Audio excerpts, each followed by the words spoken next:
Halo anak-anak Ibu, masih tetap semangat ya? Kali ini Ibu akan menyampaikan materi tema 8, peristiwa alam, subtema 4, bencana alam. Bencana alam adalah suatu peristiwa alam yang menyebabkan kerusakan lingkungan dan juga kerugian-kerugian harta benda, bahkan menyebabkan korban jiwa. Misalnya, bencana alam seperti banjir, kemarau, gempa, dan bumi, angin puting beliung, tanah longsor, letusan gunung berapi, dan tsunami.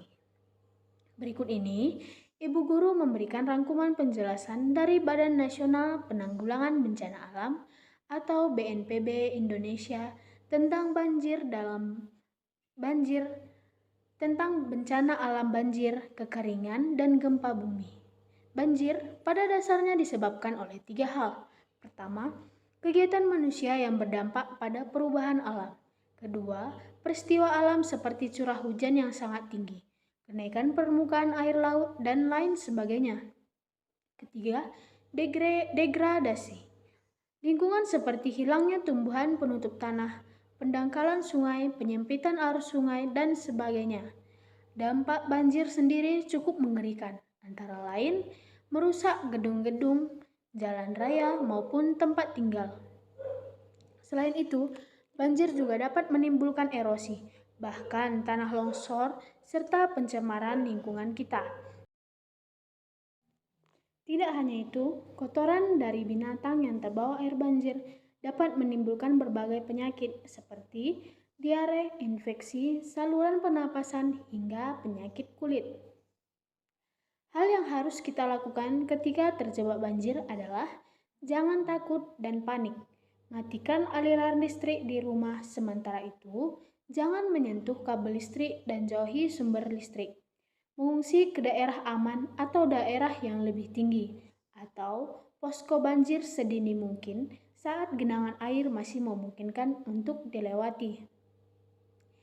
Kita harus kenali juga bahaya saat banjir. Arus air di saat banjir yang sangat kuat dan bisa menghanyutkan. Hindari benda-benda yang terbawa arus seperti potongan pohon kayu dan benda-benda lainnya agar tidak terbentur. Saat banjir telah surut, jangan langsung gembira, masih banyak yang harus kita lakukan agar bisa kembali ke rumah dengan aman. Di antaranya, membersihkan rumah. Gunakan air dan disinfektan untuk menghindari kuman, kekeringan dengan sempurna. Peralatan listrik seperti saklar, stop kontak, dan kabel-kabel yang sempat terendam banjir sebelum digunakan kembali. Bersihkan tempat penyebaran air, bersihkan dapur dan peralatannya dengan baik, dan hati-hati, gunakanlah sepatu boots dan sarung tangan di saat membersihkannya. Setelah membersihkan rumah dan sekitarnya, hindari bermain di area yang sedang dibersihkan.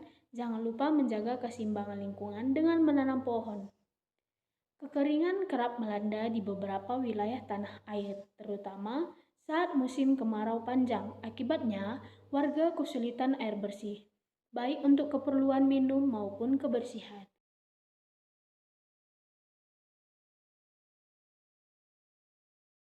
Arti kekeringan adalah ketersediaan air yang jauh di bawah kebutuhan, baik untuk kebutuhan hidup, pertanian, kegiatan ekonomi, dan lingkungan. Nah, gimana sih cara mengantisipasi saat kekeringan tiba? Membangun embung. Membangun embung atau sejenis waduk dengan skala besar bisa menjadi salah satu solusi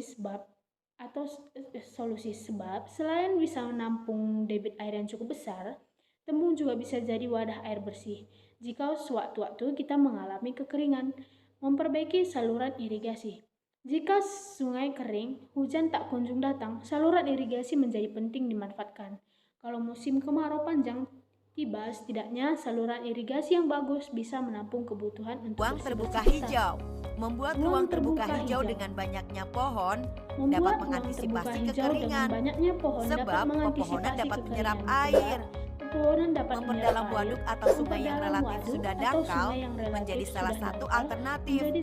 Sehingga dengan makin dalamnya sungai dan waduk, air akan tertampung baik dari curah hujan maupun dari sumber air. Perilaku hemat juga penting penting. Kita seringkali menghambur-hamburkan air, padahal saat musim kekeringan, air sangat penting bagi kita. Makanya kita perlu menghemat air agar persediaan air di lingkungan kita cukup. Gempa bumi merupakan gejala alamiah yang berupa gerakan goncangan atau getaran yang ditimbulkan oleh adanya sumber-sumber getaran. Kira-kira apa ya yang harus kita antisipasi? Pertama, saat gempa terjadi, usahakan cari tempat berlindung yang terbuka. Jika kalian berada di luar, hindari dekat bangunan yang rapuh. Jika di dalam rumah, masuklah ke bawah meja untuk melindungi tubuh dari jatuhan benda-benda, serta lindungi kepala dengan bantal. Jika di dalam mal atau bioskop, ikuti petunjuk dari bapak atau ibu petugas untuk mencari jalan keluar. Oh iya, jangan lupa untuk tidak menggunakan lift, tetapi gunakan tangga darurat ya. Sekarang anak-anak, Ibu mau anak-anak membuat beberapa contoh bencana alam dan cara mengantisipasinya selain yang Ibu paparkan tadi ya. Nah, anak-anak, semoga penjelasan tadi bermanfaat. Sekian pertemuan kita.